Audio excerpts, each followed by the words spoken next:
What is up, everyone? It's me, Melonie Mac here, and this video is quite different than what I usually make. I generally like to avoid confrontation, but in this case, Lara Croft is involved, and I gotta stand up for my queen on this one. So, just to bring a little context into this conversation, I made a Twitter thread not too long ago that went pretty viral compared to my standard tweets. And in this thread, I basically went over some misconceptions with the original Lara Croft and what she was created to be. So, if you are a gamer, you probably already know how many people like to demonize the original Lara Croft and even use her as an example of what not to do when creating female characters. They treat her as if she was nothing but a pair of boobs and that she was created for the quote male gaze, end quote, or in other words, as a sex object.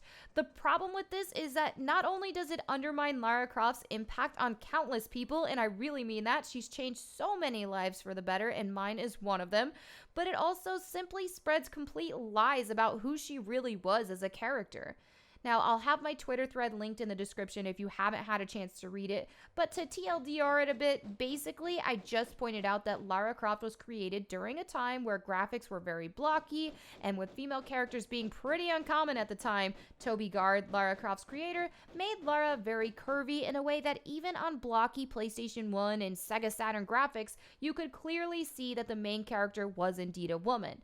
Now, of course, we all know Lara Croft was created to be sexy, but sexy and objectified are two completely different things. And let's be real, people objectify non-sexy things all the time, so let's not confuse the two. Anyway, this thread got a bit of traction, and Anita Sarkeesian herself got her sights on it and quote tweeted me to say that I was wrong, and then further explain why I was wrong.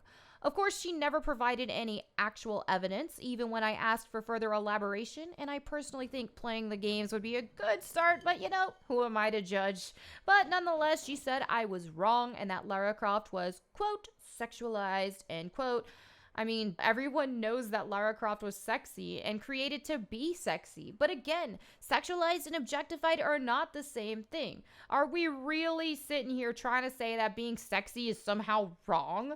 I asked for clarity and what Anita's problem was. Was it Lara's curves? Was it her shorts? I wanted to know because honestly, I think sending the message that women with curves are objectifying or women who wear shorts are objectifying is quite frankly pretty oppressive and not really what feminism is supposed to stand for.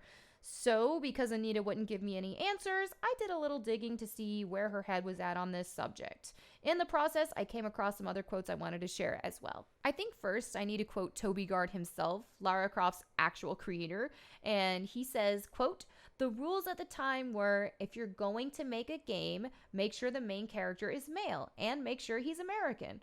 Otherwise, it won't sell in America. Those were the rules coming down from the marketing men. So I thought, I know how to fix this. I'll make the bad guys American and the lead character female and as British as I can make her. She wasn't a tits out for the lads type of character in any way. Quite the opposite, in fact. I thought that what was interesting about her was that she was this unattainable, austere, dangerous sort of person." End quote. Based on when she was created and the rules at the time for creating characters in general, the very act of making Lara Croft was a rebellious one. And of course, Lara Croft herself was rebellious too. It's been so long since Lara Croft's original games, and many people have only played the newer ones and they haven't gotten to experience who she really was. Even the Tomb Raider Legend era didn't accurately represent Lara Croft as a character in her personality. She was completely changed from that point on. And we haven't seen the original Lara Croft since Tomb Raider Angel of Darkness. As bad as that game was, I still love it, but you know. So for that reason, people have no frame of reference of who the original Lara Croft really was. And this is one reason why I want to see remasters so bad, at least for the first 3 games. I want people to experience the original Lara Croft, the Lara Croft who was disowned from her parents for not moving forward with an arranged marriage, the Lara Croft who started adventuring and being a Tomb Raider for her own thrill of it all, not to be some hero, the Lara Croft who did not follow anyone's footsteps but instead made her own path. Many modern gamers do not know this Lara, and I really wish that they did because she truly was so empowering and taught us all to stay true to ourselves no matter what. But I digress. I'm not making this video in particular to discuss just how much Lara Croft has been changed to an entirely different character who I still absolutely adore, of course, but as someone different. I could discuss this in a whole new video altogether, but my focus for today is the original Lara Croft's characterization as a power fantasy and not a sexual object. So let me get back on topic here. That being said, I'll now move on to a quote from Megan Marie, Tomb Raider superfan and community manager for Crystal Dynamics, the current developer of the series. And she said, quote, "There was a duality in her character. She was a sex icon and a feminist icon, and there is no issue being both of those at once. Her sexualized appearance was a drawback from the early days of video game development when women were hard to distinguish from men on 32-bit consoles. Flowing hair was difficult to design. Lara Croft wears her hair in a single braid, so emphasizing a woman's hips, legs, and breast became an easier way to feminize her." End quote. Now, I also want to discuss the team who created the original game, and this wasn't just a big group of men getting their jollies off on some polygon titties like a lot of people try to pretend. The developers consisted of both men and women. It was a very inclusive team of hardworking people who had a lot of love for what they were creating. Lara Croft's writer was a woman, and there were women among the level designers and programmers as well. Not to say that I don't think men can create excellent female characters, they most certainly can and do.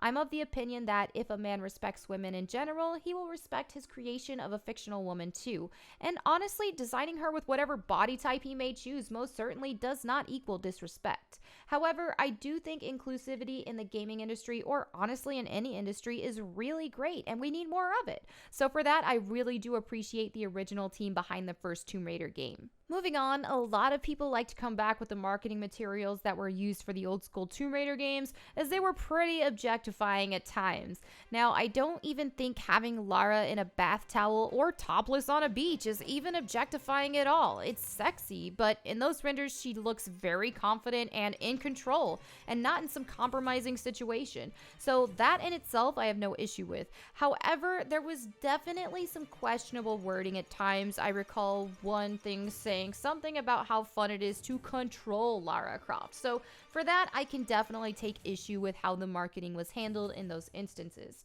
However, another thing that many people fail to understand is that the marketing came from the publisher, not the developer. Heather Stevens, one of the designers who worked on the first Tomb Raider game, has said, quote, "There was a difference in the way the character was in the game and the way she was represented in the advertising. We knew a different Lara Croft," end quote. Another thing that people get confused about is saying that Lara Croft was in Playboy, but that was never the case at all. Playboy did in fact want Lara Croft featured, but Core Design and Eidos Interactive declined. However, one of the official Tomb Raider models, Nell McAndrew, did pose for Playboy, and in her feature, Playboy slapped the Tomb Raider logo on the cover to draw more people in. This was not a Tomb Raider shoot, and it was not affiliated with Tomb Raider in any way whatsoever, and as a matter of fact, Nell got let go from her position as a Lara Croft model because of it.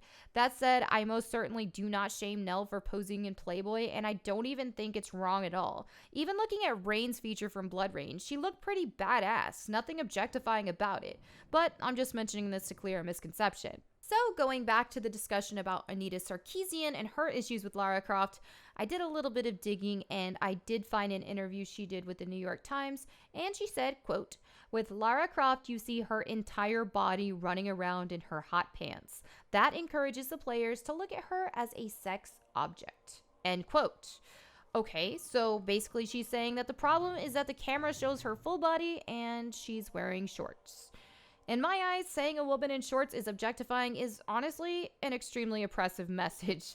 I could understand this argument a little more if Lara were prancing around topless and in a thong or something completely not relevant to the game, but khaki shorts and a leotard totally look like hiker gear. It may not be the most practical outfit in the world, but considering Lara Croft kills T-Rexes and ancient gods while doing backflips, I don't think realism was what they were going for. And speaking of the camera showing her entire body, that's just a standard third-person action-adventure camera, so that ain't it. After even more research, I found a series Anita created on YouTube about positive female characters in gaming. Now, I could only find a couple videos in this series, so either I just missed them entirely, or she only made a couple in general. But either way, the pattern I saw was that she only praised 2D characters that were very difficult to differentiate if they were even male or female in the first place, or female characters who were essentially built with more or less a straight up and down body type. Honestly, in general, most female characters people consider woke or progressive these days are also built straight up and down, lacking many curves at all. Obviously, I think this representation is wonderful. I love to see a variety of body types, and a straight up and down body type is a part of that. I myself have a relatively straight up and down body type with no major curves, so clearly this isn't a body I have a problem with, and I love seeing it represented. However, it's kind of that safe zone at the moment, and it's starting to feel like most every progressive female character is built this way now. If you look at Mortal Kombat 11, for example, which honestly I don't even have an issue with for the most part because I do think the characters look good, but it's definitely noticeable that all the women have more or less the same body type or very similar, and that's that slim and straight toned build. I personally would have liked to have seen more variety. There are no girls with thick thighs, wide shoulders, big breasts, big butts, muscle bound in general. There's just not much of a variety at all. They all pretty much look like they have the same body type. At the end of the day, I don't think it's worth causing an issue over because I still think they're gorgeous and some of them are sexy and they do have a bit of diversity to them, but more diversity in the actual shapes of their bodies would have been nice. People forget that there are many body types for women: hourglass, pear, ruler, inverted triangle, apple, and so many more. And none of these body types are objectifying. They are bodies. This leads me to discuss another matter in a general sense that applies to all of video game characters, or even people for that matter, and that is sexualization as a whole. A lot of feminist extremists like to complain about female characters being sexualized, and in some cases, I can understand it if they're in a game where only the women are super hypersexualized and the men aren't, or if every female character in every game is super duper hypersexualized and there is a lack of representation for non-sexualized characters or that happy medium too. I get the problem in those situations, and I get that inclusivity is good, and we need to see more variety as a whole. However, saying that being sexy is wrong or not empowering is honestly ridiculous. Video games can be an escape for so many of us, a fantasy in a lot of ways where we vicariously live through other characters in ways we may not ever get to in real life. It's fun to slay some T-Rexes, it feels badass to blow things up, and likewise, it feels pretty heckin' awesome to play as a sexy character. Let's talk about feeling sexy in general, even in real life. You ever just have one of those days where you're feeling good? Like maybe your hair is on point, maybe you get back from the gym and your muscles are popping, maybe your makeup looks extra fleeky, or maybe you put on an outfit that you're just feeling extra fine in. The truth is, when we feel sexy in our own skin, we feel powerful. It doesn't matter how you identify, whether you're a man or a woman or non-binary, whichever way you identify, it's very empowering to feel sexy. And sometimes when you feel sexy, you want to go out. You're like, hey, I feel good. I feel sexy. My hair looks good today. Let me go out today. I'm feeling great. You want to like take over the world. So how could this possibly be wrong? So when we're playing video games, it definitely makes sense how we can sometimes feel empowered while playing a sexy video game character. Sexy can most certainly be empowering, and it is not in any way inherently objectifying, especially when you combine looking sexy and kicking butt at the same time. Isn't that in a way the ultimate power fantasy? All in all, feminism is supposed to be about equality, so saying that female characters should not be sexualized is simply not equal, because almost every male character is sexualized to some degree or another. Now, some people like to argue that male characters are only power fantasies and not created to be sexy in the same way that female characters are. And in some ways, I can see that. Like with Marcus Phoenix, for example. He's got muscles coming out of his ears so excessively that he's not conventionally attractive, but he looks really strong and it feels powerful just to play as him. However, there is still an abundance of sexy male video game characters. I'd venture to say most male protagonists are created to be sexy in one way or another, and they most certainly were designed to look sexy too. So if we really are pushing for equality here, we shouldn't be trying to erase sexy female characters altogether. Sexy is not wrong. Finding someone sexually attractive is not wrong. Finding a blob of pixels shaped a certain way sexy is not wrong either. real or fictional, if you respect people, you can still respect them if you find them sexy. So in conclusion to this video, I do want to say that I wanted to make it in the first place so that I could share my personal opinions with everybody who happened to want to watch. And I in no way think that I know everything. If anyone feels the need to educate me on something, hopefully nicely, feel free to do so, and I'll try to keep an open mind in reading your viewpoint. However, regarding the issue in general, whether a woman is real or fictional, I believe that telling her she has to cover up or that she can't have curves in order to be respected is pretty archaic and oppressive in general. And it baffles me how this is a thing in 2019. But I do hope that I can shed some light on the issue with this video, and I know that I myself have most certainly not always had the opinions that I do now. Even some of my old videos, I complained about sexy characters, but I feel like I've grown and learned a lot about the world in general, and that's why I'm sharing my viewpoints now. And regarding Anita Sarkeesian, I don't want people attacking her by any means. I like to see the good in all people, and for that, I try to believe that her intentions are in the right place. So I can appreciate that for sure. And I have seen some things that she's said, whether she's tweeted them or made videos about them in the past, that, you know, she's made good points on certain things. However, for the most part, I do disagree with most things that she says. And I think that in this particular instance, she's sending an oppressive message when she says that women can only be respected if they're not curvy, or they can only be respected if they're fully covered up. And from my perspective, if you truly respect women or people in general, you'll respect them whether they're fully clothed or completely naked, regardless of what their body shape is. So let's stop shaming the human body in general, please. That's the dream. Thank you all so much for watching. I hope you enjoyed this video. I'll catch you later. Peace.